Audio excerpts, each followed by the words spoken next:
खडकवासला मतदारसंघ मनसेच्या वतीने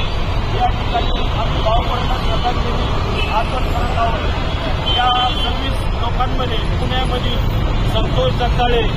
व कौस्तुभ बनमोटे हे दोन व्यक्ती सुद्धा आपल्या पुण्यामधील या ठिकाणी मृत्युमुखी पडले होते